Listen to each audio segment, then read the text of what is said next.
Right, more catch-ups and still in the pub because it is still snowing. And this time, we're back on the SilverFish trail.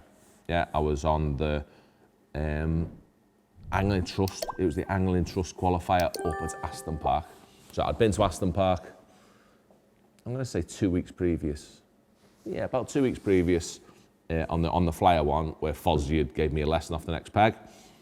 So we were back up there to try and get revenge, sort of, on the, as I say, the Angling Trust one for the final that they've got in Meadowlands. Yeah, they've got a final up at Meadowlands in the first week in March. So, yeah, back on Aston, we're on Split and Stable. I'm still not going to know what the lake's called, Rich. No, I am. I know what lake it was. Split and Stable, it's all about catching eyed, roach, and quite a few skimmers. There's more and more skimmers. I don't know if they've been sneaking a few in there or they're just starting to find themselves a bit in the lake. There's quite a few skimmers to be caught now, which we'll elaborate on in a minute. So, into the bag, and I drew peg 11 on Split, which is the first lake straight outside the cafe. Stable's the one further down the stream, sort of thing. And I'd actually been on peg 12 the previous match. So I'm one peg up, which is only 8 meters further down the lake, exactly the same area. Beyond belief, I was confident. I thought, oh yeah, really, really happy to be there. I felt like I understood. Whereas the first time I was very blind. I'd never been on Split before.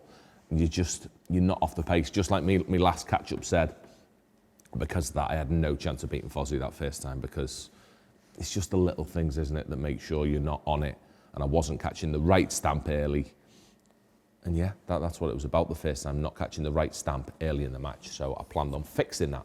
So got to my bag, started getting set up. I was convinced I trashed all my rigs the previous time and I'd redone everything. But going in my box, I literally had all my rigs left as well. I was so happy. It was amazing. I still had my short rig, my long rig, and my shallow rigs there ready from last time. So I was ready in about 3.5 seconds once I'd changed all my hook lengths. So really, really happy. And the previous time I'd been there, my biggest mistake, as I say, was not catching these better eyed on the long line, shallow on that day. I should have caught some fish shallow, a bit deeper, should have persevered, overshot and should have been incorporated into my fishing because I was busy lunatic. I think I ended up with 41 pound the first time I went. Fozzie won with 47. And if I'd have caught that better stamp in that, because it's eyed, it's that second hour is the real golden spell when you catch your most fish. And I caught the wrong fish last time. I was planning on fixing that. So, started short, the way of fishing it. Last time I had edge rigs and all sorts. I scrapped all of them, didn't bother. I've had a short line, the bottom of the slope, which is a top kit and 2.5 section, so probably about 7 meters. And then a long line that I fished at, I didn't go too far because the pegs are opposite are in. I think I fished it at 13. I may have gone shorter than 13. I think I held a join in my 13 meter section, sort of between 13 and 11. So I didn't go too far at all, so I could be really accurate grouping my maggots. So anyway, started short while I fed my maggots long. And I've started short with a blob of ground bait with a few worms in and loose feeding maggots over the top of it. Delicately, just feeding sort of 5, 10 maggots every now and again. And last time it was straight in, bite chuck. This time we all shipped in, sat there, and it didn't move for 10 minutes. No one's did. No one caught a fish, I don't think. Not that I saw in the first 10 minutes. It was like, all right, different lake. Even though water temperature was pretty much the same, it was such a similar day. Yet the lake had definitely started changing, started shutting down a little bit for winter. So I sat in this short line, eventually started getting an odd bite from weird fish, little perch, little roach. An odd-eyed started to show, really, really patient. I could catch an odd-eyed about this big. Smaller than the stamper after, but still good. I mean, I felt I was definitely leading the way early on. Right, yeah, definitely just started catching a bit better than everyone else did by being patient, staying on my short line, not going long like everyone else had done really, really quickly.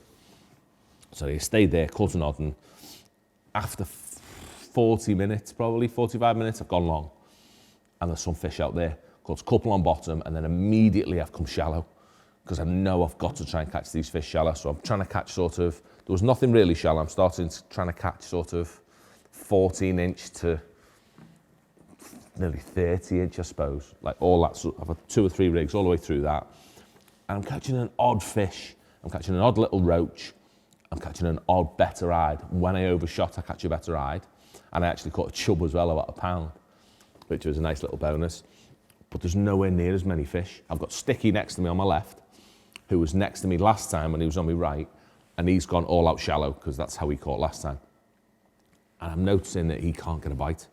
And quite a few people aren't catching anything whatsoever shallow. I'm thinking this is so different this time. So I binned my shallow rig, didn't even bother, and went on the bottom long, and I could catch an odd fish on that as well, and actually caught a decent skimmer.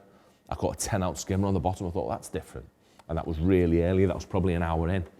So at that point, I'd learnt last time, late on, by feeding an odd, really stodgy ball of Thatchers and sweet skimmer, I'm going to say. Did I put any? Yeah, Thatchers and sweet skimmer was my ground bait. Makes a really sticky mix. Feeding a little ball about that big of that, full of worms, full of finely chopped worms. I could put that in short, give it 10 or 15 minutes, drop on it and catch a couple of skimmers. Again, these nice 10-ounce ones. But that was the last hour of the previous match. This is only an hour in, and I think, right, I'm going to do that now and see what happens. So I fed that short, stayed long, caught an odd fish, and then for the next 2 hours, it was so nice in that I could put my ball in short, go on it, catch like 3 or 4 fish, and the first 2 or 3 would be skimmers. Then I'd catch a couple of roach, and then I wouldn't be able to get a bite. But they'd be like, I caught a couple, probably £1.50. They were right lovely fish, real adder up. I'd drop on it, and I'd catch like £5 in 10 minutes. It was really, really good. No, 3 or £4 in 10 minutes, like really quick, and then go back out, scratching around, catching all sorts. And I sort of eked it out for the first 3.5 hours. Yeah, I'm going to say for 3.5 hours, I really eked it out and kept things going. And I felt like I was miles ahead on the lake. I felt like I was £10 ahead on the lake, like easy. I felt like I'd really sneak these big skimmers in as well. Fishing single eights, which is black, so no one sees you catching the fish. So I've caught them. Then my peg went. I felt like I fed too much bait short. I pretty much didn't get a bite short for the last hour and a half of the match. There was just nothing there other than an odd tiny perch. I blew that to bits with too much bait. And long, I could get bites. By just loose feeding maggots long, I could get bites off little roach, a very odd eyed, a very, very, very odd skimmer. But I was getting an odd bite. But I thought, I'm going to take the risk, because Sean Ashby opposite me started catching an odd skimmer long. So I thought, right, I'm going to put a little bit of ground bait long, one of these stodgy balls of worms long. So I put that in, and it absolutely annihilated me peg. I put that in at sort of on me join, and then tried to fish just past it. For half an hour, I didn't catch fish. I absolutely ruined my peg by putting that little bit of ground bait in long. And I've had to just leave it, keep on loose feeding maggots, and eventually I got a little run of a few eyed and a few roach just to top up at the end. But really, really luckily, it was enough to just get me through. I ended up with £32 I finished up with that day. I think Sean was second with £30. I think someone else had 26. Fozzie had 26. He was down the top end on not a good peg for silvers whatsoever. He drew poorly. Luckily, it's the only way we're beating him on there. So really, really happy to get through to that one. I think Tyler had won. Young Tyler Baird had won the other lake, Stable. He's actually, both times we've been there on the flyer and Angling Trust, Tyler's won the match both times. And he drew next foot one peg as well. He was in exactly the same area, but he's won the match both times, so fair play to him. I love seeing Tyler do well. And yeah, it was a nice one. And we are in the final now at Netherlands in second week in March. So can't wait. That's when I'm going to finally come back out of hibernation, I think.